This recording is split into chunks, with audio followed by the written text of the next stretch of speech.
सभी भक्तों को जय बाबा की। देखो, बहुत से लोग उस महाकुंभ की धरती पर प्रयागराज में गए और सभी लोगों ने यूट्यूब चैनल के माध्यम से अपने अपने अनुभव रखे हैं। और जो सत्य अनुभव है, जो मैंने देखा उस महाकुंभ की धरती पर कैसे कैसे लोग आए हुए हैं और क्या महाकुंभ में चल रहा है। मतलब मेरा कहने का ये है कि आज मैं महाकुंभ की, जो 2025 की महाकुंभ है, आज उसी महाकुंभ की, उसी प्रयागराज की पोल पट्टी सब खोलने वाला हूं कि वहां पे कैसे कैसे लोग गए और क्या क्या वहां पर जाकर अधर्म किए। इसके पहले तो मैं भी यही समझता था कि हाँ, काफी हद तक महाकुंभ के नियमों का पालन हो रहा होगा। होंगे कुछ ऐसे साधु सन्यासी जिनको महाकुंभ के नियमों का पता होगा, लेकिन मैं खुद इसमें गलत साबित हुआ। जिस विश्वास के साथ गया था कि महाकुंभ में कुछ शायद ऐसे साधु सन्यासी मुझे मिलेंगे जो जानते होंगे सत्य क्या है और क्या होने वाला है और क्या नियम है, लेकिन ऐसा कुछ भी मुझे महसूस नहीं हुआ, ना ही कुछ ऐसा दिखा। थे कुछ लोग साधु सन्यासी जो अपने मठों में थे, वो अपने मठों से बाहर ही नहीं निकले, सिर्फ स्नान के लिए ही निकले हैं। अन्यथा इसके अलावा किसी भी कार्य के लिए स्नान से बाहर नहीं निकले। और उनको ये पता है कि समय से पहले किसी भी चीज की घोषणा करना, उसको बताना, ये नियमों के खिलाफ होता है। इसलिए वो बिल्कुल शांत स्वरूप में महाकुंभ में आज भी मौजूद हैं। और इसी प्रकार के एक साधु महात्मा थे जिनका सन्यासी जीवन था, और उनकी नजर मुझ पर पड़ते ही उनको वो तेज दिख गया। ये कौन है? वीडियो बहुत लंबी हो जाएगी, इसलिए मैं हर वीडियो में अपने बारे में नहीं बताना चाहता। आप अन्य वीडियो में भी देख सकते हैं कि मैं कौन हूं, लेकिन मेरा कहने का तात्पर्य ये है कि उस परमात्मा की नाम की शक्ति से जिसकी आत्मा जुड़ी होती है, वही परमात्मा की शक्ति को पहचान सकता है और उसी के को महाकुंभ के क्या नियम हैं पता होता है। लेकिन वो भी मजबूर होता है समाज के हिसाब से, क्योंकि समाज जिस दिशा में जा चुका है, जिस अधर्म के रास्ते पर चल पड़ा है, सिर्फ उनकी बातों सुनकर कोई रुकने वाला नहीं है। वो असफल अपने आप को समझते हैं, इसलिए वो नहीं बताते। लेकिन जब समय का चक्र घूमता है तो वो एक तरफ से नहीं चलता है। समय का चक्र एक साथ में हर जगह उपस्थित होता है, जो काल के स्वरूप में होता है। और जब काल पुरुष इस कार्य को करता है तो पल भर में हवा की दिशा को बदल देता है। तो मैं वही काल पुरुष हूं जो स्वयं महाकुंभ की धरती पर पैर रखा शिव के तांडव को रोकने के लिए महायज्ञ के माध्यम से। क्योंकि किसी को प्रसन्न किया जा सकता है जो अपने आप में श्रेष्ठ हो, तो सिर्फ भक्ति और भाव से, और उसी भक्ति और भाव से अपनी घोर निष्ठा के साथ इस यज्ञ को संपूर्ण किया और कामयाबी हासिल किया। शिव के तांडव को रोकने में मुझे काफी हद तक सफलता हासिल हुई। और इसके बाद मेरा क्या कार्य था वहां पर? मैं 12 तारीख को पूर्णिमा वाले दिन और उससे अगले दिन महाकुंभ में था। 2 दिन के लिए सिर्फ गया था मैं। सबसे पहले अनिवार्य कार्य था कि महायज्ञ करना और उस महायज्ञ को संपूर्ण करके शिव के तांडव को रोककर फिर इसके बाद मैं भ्रमण के लिए निकला। महाकुंभ की नगरी में जहां जहां पर अनिवार्य था वहां वहां पर भ्रमण के लिए निकला और बाकी जो लोग बचे थे उनको अपनी दिव्य दृष्टि के माध्यम से ये देखने की कोशिश की कि यहाँ पर कितने प्रकार के अधर्मी हैं और किन्होंने क्या किया है जो कि एक भक्ति भाव के संसार को दूषित कर रखा है। अपने अधर्मों के मार्ग पर चलते हुए स्वयं ही धर्म के जो नियम हैं उन नियमों का पालन ना करते हुए लोगों को भी अधर्म के मार्ग पर ले जा रहे हैं। इस प्रकार के कुछ लोग वहां पर मौजूद थे जिनमें से कुछ मठों के अधिकारी भी थे, कुछ कथावाचक भी थे, छोटे भी थे, बड़े भी थे और साधु महात्मा की श्रेणी में आने वाले लोग भी थे जो साधु सन्यासियों के जीवन को बदनाम कर चुके हैं एक संस्था का नाम देकर।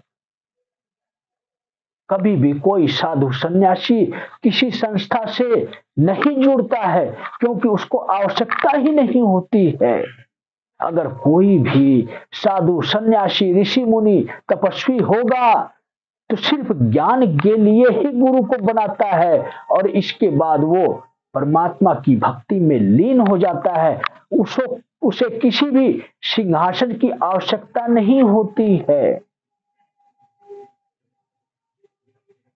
जो भी व्यक्ति सिंहासन पर विराजमान होता है वो तो फैसला सुनाने के लिए विराजमान होता है और जो साधु सन्यासी होता है चाहे ऋषि मुनि हो चाहे कोई मंडलेश्वर क्यों ना हो, किसी भी साधु सन्यासी को सिंहासन पे बैठकर फैसला सुनाने का अधिकार नहीं मिलता है। क्यों नहीं मिलता है? आपको पता है चाहे आप जितना मर्जी जप तप भक्ति क्यों ना करते हो, मैं ये नहीं कहता कि आप मुझसे श्रेष्ठ नहीं हो। मैं मानता हूं समझता हूं कि भक्ति के मामले में अनेकों तपस्वी पुरुष हैं जो मुझसे श्रेष्ठ हैं, लेकिन कलयुग के इस अहंकारी दुनिया में वो भ्रमित हो चुके हैं, अपने आप को मंडलेश्वर कहते हैं और आदेश देते हैं सिंहासन पर बैठकर कोई भी साधारण व्यक्ति उनके समक्ष आ जाए तो चाहे मोह माया की दुनिया में फंसकर चाहे किसी भी व्यवस्था में फंसकर वो फैसला दे देते हैं कि एक और मंडलेश्वर तैयार कर दो इस क्रियाकलाप से, जिसके अंदर अज्ञानता भरी हो, जिसको बिल्कुल कोई ज्ञान ही ना हो। कैसे आप एक दिन में मंडलेश्वर की उपाधि दे देते हो, चाहे वो किसी भी संस्था से क्यों ना हो। ये अधिकार किसी को नहीं मिलता है। आप कौन हो आपको तो यही नहीं पता है। कैसे कहते हो कि मैं मंडलेश्वर हूं, मैं धर्माचार्य हूं। धर्माचार्य तो सिर्फ शिव है जो फैसला सुनाता है। सिर्फ वही धर्माचार्य है, वही धर्म के शास्त्र को जानता है कि हमारा धर्म का शास्त्र क्या कहता है और किस अधर्मी को कब सजा देनी है। तभी अधर्म की पराजय होती है और वही व्यक्ति, वही भगवान, वही इंसान, वही आत्मा रूपी सत्पुरुष जो होते हैं, जो ज्ञान बांटते हैं, जिनको गुरु का दर्जा मिला है। आपको यही कीमत नहीं पता है कि गुरु कौन होता है। आप लोगों ने तो इस धर्म की गद्दी के चक्कर में अपने इस पद को भूल चुके हो कि मैं कौन हूं। जो गुरु की गद्दी पर बैठा है वो सिंहासन को समझता है कि मेरा सिंहासन है बैठने का। वो गुरु गद्दी को भूल चुका है, गुरु गद्दी के नियमों को भूल चुका है। क्या वो मार्गदर्शन करेगा इस समाज का?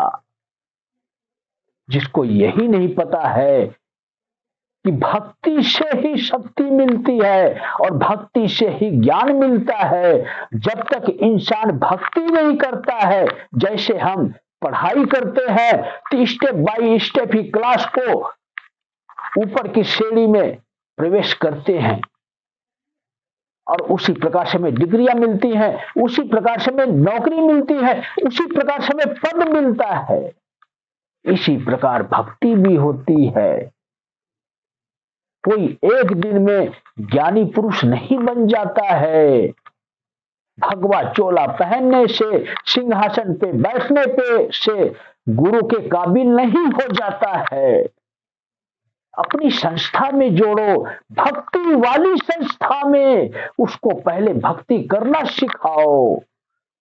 जैसे जैसे योग्यता हो वैसे वैसे पद दो, और वो भी सिर्फ और सिर्फ गुरु का पद।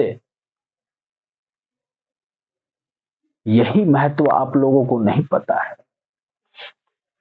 और सिर्फ इसी सिलसिले से ही मैं महाकुंभ का भ्रमण किया 13 तारीख को। जैसे कहते हैं कि गवर्नमेंट सरकार की हिट लिस्ट तैयार हो चुकी है इन आतंकवादियों के लिए, उसी प्रकार मेरी हिट लिस्ट में कुछ ऐसे लोग शामिल हो चुके हैं जिनका नाम मेरे पास आ चुका है। ऐसे ऐसे महापुरुष, ऐसे ऐसे कथावाचक मेरी हिट लिस्ट में आ चुके हैं। सबसे पहले उन्हीं का नंबर लगेगा। इस प्रकार के कम से कम 7 या 8 लोग हैं और टोटल जो हिट लिस्ट में हैं वो 17-18 लोग हैं। लेकिन 7-8 लोगों की वजह से कलयुग को इतनी तीव्रता मिली है कि आज अधर्म बहुत ही तीव्रता से आगे बढ़ चुका है। लेकिन इस शिवगढ़ के रहते हुए अधर्म आगे अब नहीं बढ़ पाएगा। सबके अधर्मों का पूरा हिसाब होगा। जितने भी लोग अधर्मी उस महाकुंभ की धरती पर चाहे कथा करने के लिए पहुंचे हो, चाहे अपना सत्संग प्रवचन करने के लिए पहुंचे हो, 17-18 लोगों का साम्राज्य बिल्कुल नष्ट किया जाएगा। और ये जो प्रक्रिया है ये शुरू भी हो चुकी है। 3 अखाड़ों में ये प्रक्रिया शुरू हो चुकी है, उनकी आलोचना शुरू हो चुकी है। इसी प्रकार मेरी शक्तियां कार्य करेंगी और उनमें खंडता ही खंडता होएगी और इतना खंडित हो चुके होंगे कि हर कोई अपने आप को धर्माचार्य सतपुरुष बताएंगे और आपस में ही उनकी शक्ति 50% निष्क्रिय हो जाएगी। जब बुद्धि भ्रष्ट होती है तो स्वयं की शक्ति भी नहीं कार्य करती है। और जब ये होगा तो एक क्षण ऐसा आएगा कि यहां पर यज्ञ के माध्यम से पल भर में उनकी सारी शक्तियां नष्ट कर दी जाएगी और उनको दोषी करार दे दिया जाएगा और वो सजा के पात्र हो जाएंगे। समय अनुसार स्वयं शिव उनको सजा देंगे। यही कार्यशैली है महाकुंभ की। मैं ये नहीं कहता कि आप मेरी बातों को सत्य समझो, लेकिन इस सत्य के रहस्य को समझने की कोशिश करो। मैं वो रहस्य आप लोगों को दिखाना चाहता हूं जो समय से पहले बता रहा हूं कि अब तक आप लोगों ने गलती की है, लेकिन अब से भी जो भी इस हिट लिस्ट में नाम शामिल हैं, जो महाकुंभ में मौजूद थे, ये उनके लिए है कि अगर अब से भी अपने अंदर आप बदलाव लाते हो, मेरे वीडियो के माध्यम से ये प्रेरणा देते हो कि महाकुंभ के नियमों का पालन होना चाहिए और हम जितने भी लोग सिंहासन समझते हैं ये सिंहासन नहीं है। सिंहासन पे या तो देश का राजा बैठता है या धर्म की गद्दी पर स्वयं शिव बैठते हैं। सिर्फ हमारी ये गुरु की गद्दी है और इस गुरु की मर्यादा को बनाए रखे हैं। जब ये सोच आपके अंदर उत्पन्न होगी तो मैं उम्मीद करता हूं कि वो शिव इतने निर्दयी नहीं हैं कि आप पर दया ना करें।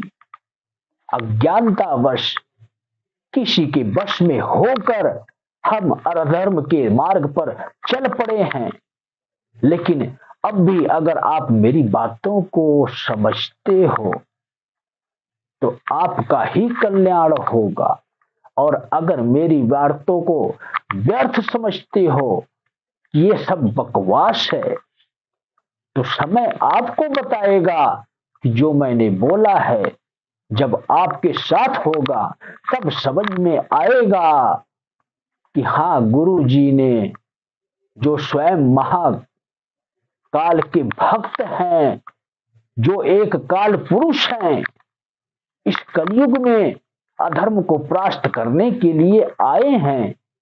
उन्होंने हमारा मार्गदर्शन किया था और हम ही वो बेवकूफ व्यक्ति हैं, वो अहंकारी पुरुष हैं जिनकी उनकी बातों को समझ नहीं पाए, और आज हम इस परिस्थिति में पहुंच चुके हैं कि हमारा सर्वनाश निश्चित है।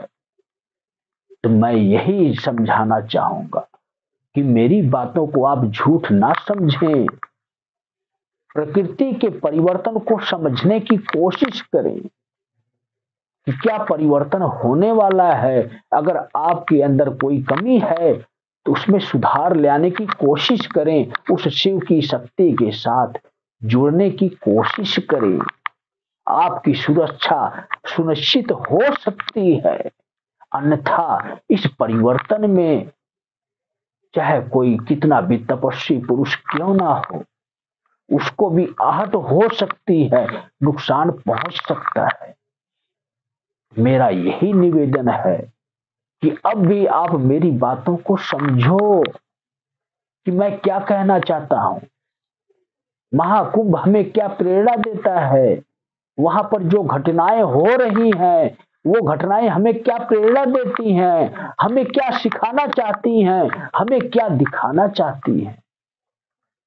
इतना समझ तो आप लोगों को भी है कि योगी सरकार की इतनी सख्त व्यवस्था के बावजूद भी ये सब क्यों हो रहा है। ये सिर्फ और शिव के संकेत हैं जो हमें बताना चाहते हैं कि संभलने का समय आ गया है। अपने आप को वापस ले आओ, भक्ति भाव में डूब जाओ और अपने जीवन को एक सार्थक पुरुष की तरह कार्यरत बनाते हुए, अपने परिवार को चलाते हुए, स्वयं की भक्ति से घर में रहते हुए स्वयं की शक्तियों को जागृत करें। और जब तक अपनी स्वयं की शक्तियां नहीं जागृत होंगी, हमारी सुरक्षा कोई नहीं कर सकता, क्योंकि आज वो समय आ चुका है कि वो काल पुरुष सबको सजा देगा। इस काल पुरुष के आगे किसी भी दैविक शक्ति की कृपा ना मिलती है और ना वो कार्य करती है, क्योंकि स्वयं शिव की शक्तियों से निर्मित जो शक्ति उत्पन्न होती है वही काल पुरुष कहलाती है, और वो शिवगढ़ के स्वरूप में आ चुका है। तो मेरा कहने का तात्पर्य यही है कि चाहे किसी भी देवी देवता के कोई से भी अवतार नाम की शक्ति इस पृथ्वी पर क्यों ना स्थापित हो, किसी भी मंदिर स्वरूप में, वो सब कार्यरत नहीं होंगी। और वो समय महाकुंभ का ये तीसरा चरण था, तीसरा शाही स्नान था। उसी समय ये लिखित रूप में धर्माचार्य ने लिख दिया कि अब आप लोगों की आवश्यकता नहीं है, अब शिव की शक्ति अवतरित हो चुकी है जो महाकुंभ में जाने वाली है, जो स्वयं कार्य करेगी और शिव की अनेकों शक्तियां इस पृथ्वी पर आ चुकी हैं जो इस काल पुरुष के आदेश अनुसार कार्य करेगी और आपके समक्ष जो भी कठिनाइयां हैं, जो भी बुराइयां हैं, उनको नष्ट करेगी और आपको एक सही मार्ग दिशा देगी, शिव से जोड़ेगी। तो आप लोग समझते होंगे मेरे क्या विचार हैं आप लोगों के प्रति, मैं आप लोगों को कहां ले जाना चाहता हूं। सिर्फ आप लोगों की जीवन की सुरक्षा के लिए अधर्म मार्ग से वापिस लाना चाहता हूं, इन पाखंडियों से बचाना चाहता हूं, इस नील तांत्रिकों से बचाना चाहता हूं, इन दरबार लगाने वालों से बचाना चाहता हूं, इन कथावाचकों से बचाना चाहता हूं, जो अनेकों लुटेरे हैं, जो सिर्फ आपकी जेब ढीली करना जानते हैं, कथा के नाम पर, प्रवचन के नाम पर फीस लेते हैं, करोड़ों करोड़ों रुपए लेते हैं और अपने साम्राज्य का विस्तार करने की कोशिश में लगे रहते हैं। अब वो समय आ गया है कि हर किसी के साम्राज्य को नष्ट किया जाए। इस प्रकार के व्यक्ति भी इसी हिस्ट लिस्ट में ही आए हुए हैं, क्योंकि पहले नंबर पर ही उन्हीं का निवारण किया जाएगा। अब कहने का मतलब मेरा सिर्फ यही है कि जिस दिन मैं महाकुंभ की धरती पर 5वें शाही स्नान पर उस प्रयागराज में प्रवेश किया, महायज्ञ किया, उसी दिन से ही इस काल पुरुष का कार्य शुरू हो चुका और उसी दिन से ही दैविक शक्तियां जितनी भी पृथ्वी पर हैं कार्यरत, उनका कार्य करना बंद हो चुका है। अब ये मध्यम काल चल रहा है और मध्यम काल उसे कहते हैं जिसमें धर्म की पुनः स्थापना के लिए, युग परिवर्तन के लिए इस समाज को एक नई दिशा दी जाए, जिसमें छोटे मोटे अधर्मियों को जो इंसान स्वरूप में हैं परास्त किया जाए, इनके साम्राज्य को नष्ट किया जाए और सत्य सनातन धर्म की स्थापना की जाए। बचेंगे तो कौन बचेंगे? सिर्फ कलयुगी राक्षस बचेंगे, जिनके पास ऐसी दिव्य शक्तियां होंगी जो कि विज्ञान की बदौलत उस परमात्मा नाम की शक्ति को भी छोटा साबित करने की कोशिश करेंगे। जिस दिन व्यक्ति इस ब्रह्मांड में विचरण करना शुरू कर दिया, उसी दिन कल की अवतार हो जाएगा। और जब विज्ञान आगे बढ़ता है तभी परमात्मा की नाम की शक्ति विलुप्त होना शुरू होती है और शिव ये बर्दाश्त नहीं कर सकते। तो आज वो समय आ चुका है कि एक बार धर्म की पुनः स्थापना की जाए और इन छोटे मोटे जितने भी पाखंडी हैं जो धर्म के नाम पर कलंक हैं, उनका सर्वनाश किया जाए। और वही कार्य करने के लिए मैं अवतरित हुआ हूं, ताकि कल की अवतार के समय में उनको बड़े बड़े विधर्मियों का ही सर्वनाश करना हो, ताकि इस कलयुग को परास्त करने में ज्यादा वक्त ना लगे। वही काल पुरुष ही कल की अवतार भी कहलाएंगे। वो इसलिए कहलाएंगे कि शिव की शक्तियों से निर्मित ही विष्णु अवतार भी हैं। मैं ये नहीं कहता कि मेरा अवतार कल्कि का अवतार होगा, मैं इस लायक नहीं हूं, लेकिन जिस शक्ति की बदौलत यह कार्य मैं पूर्ण करूंगा, जिसकी कृपा से इस कार्य को तीव्रता दे सकता हूं, जिसकी शक्तियों को यूज कर कर अधर्मियों का विनाश कर सकता हूं, वो सिर्फ शिव है। मैं तो एक तुच्छ शिवगण हूं। मेरा सौभाग्य है कि मैं शिवगण के स्वरूप में शिव की शक्तियों का इस्तेमाल करूंगा और इन विधर्मियों का सर्वनाश करूंगा। तो आप लोगों की क्या समझ में आया कि इतना सारा कुछ ज्ञान मिलने के बाद भी आप लोगों को इस महाकुंभ से क्या सीख मिलती है? जो मेरी वीडियो समझ जाएगा उसको यही सीख मिलेगी कि अब वो प्रकृति के परिवर्तन का समय आ चुका है और कल की काल की स्थापना होकर रहेगी, सत्य सनातन धर्म के नाम से जानी जाएगी। और उसके बाद कुछ समय के लिए कलयुग की सीमा और बढ़ेगी। और जब विज्ञान अपनी उच्च श्रेणी पे पहुंचने की कोशिश करेगा, जहां पर परमात्मा के नाम की शक्ति की कोई महत्व नहीं होगा, तब ही कल की अवतार होगा और तब ही युग परिवर्तन होगा। जो कल की अवतार होंगे एक दिव्य पुरुष होंगे। किशोरावस्था से जब वो बाहर निकलेंगे तो अचानक उनके शरीर में ऐसी शक्ति प्रवेश करेगी जो कि स्वयं विष्णु की शक्तियों से उनको परिचित करवाएगी और दिव्य शस्त्रों के साथ वो सुसज्जित होंगे। तब वो शुरू करेंगे संहार, क्योंकि एक साधारण पुरुष कभी भी विज्ञान को पराजय नहीं दे सकता।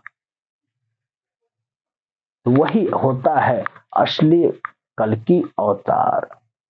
इसी के बारे में लोग अनेकों विचार रखे हैं। तो सभी भक्तों को जय बाबा की।